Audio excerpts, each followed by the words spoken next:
Do you like working so much? I mean, how do you decide when you want to do a movie? How do you decide when you're like, I can't do this anymore? I know your parents are here and they're from Kentucky. You're going to spend the holidays with them. Yeah. So when you decide to do a film, do you ask your family if they are going to be able to tolerate you afterward? Can you tell them a nightmare? No, you're not. No, I don't. I normally try to give myself like 4 months, and then in those 4 months, I'm like, I'm so bored. And then I start working, and I'm like, I can't do this. I feel like everyone's trying to put me in a mental hospital. And then I finish a press tour where I've done nothing but, you know, just talk. Ugh, I would prefer solitary confinement over just like, not you, but one-on-one interviews. Just, and then I go home, and everyone's like, so how was your year? And I'm like, ah! It's hard to talk about yourself a lot. Yeah. That's the problem. Or do I come home and then they don't want to talk about me, and that's what I get mad about?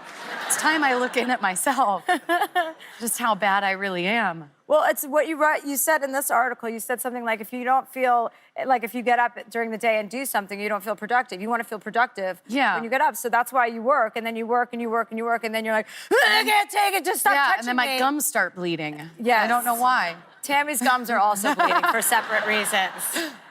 So now, how old were you when you moved to New York? Were you 14? I was 14. And how did you get your parents to agree to let you do that? I was just really obsessed with it.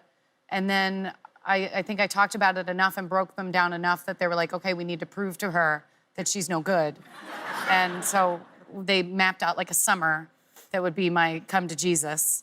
And then I got a sitcom in LA, and then and wasn't that Bill Engvall or whatever? The Bill Engvall show. I've never been able to. You've all seen it.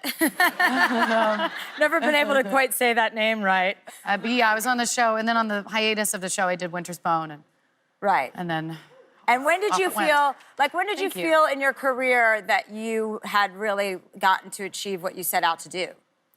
When Paul Rudd told me that he thought we would always be friends. I was like, when people look back and wonder what happened, when she changed, when it all got destroyed, it will be right here at this moment. Because I've always looked at Paul Rudd and thought we would be friends. Oh, hello. You caught me here in the middle of my own talk show, talking on my show. I hope you enjoyed whatever video of mine you just watched. I know I did. If you want to see more, you can click on that subscribe button, which is, I don't know where it is, but find a button and then click on it, and then just keep clicking, and then suck on that. Okay. Oh, hello.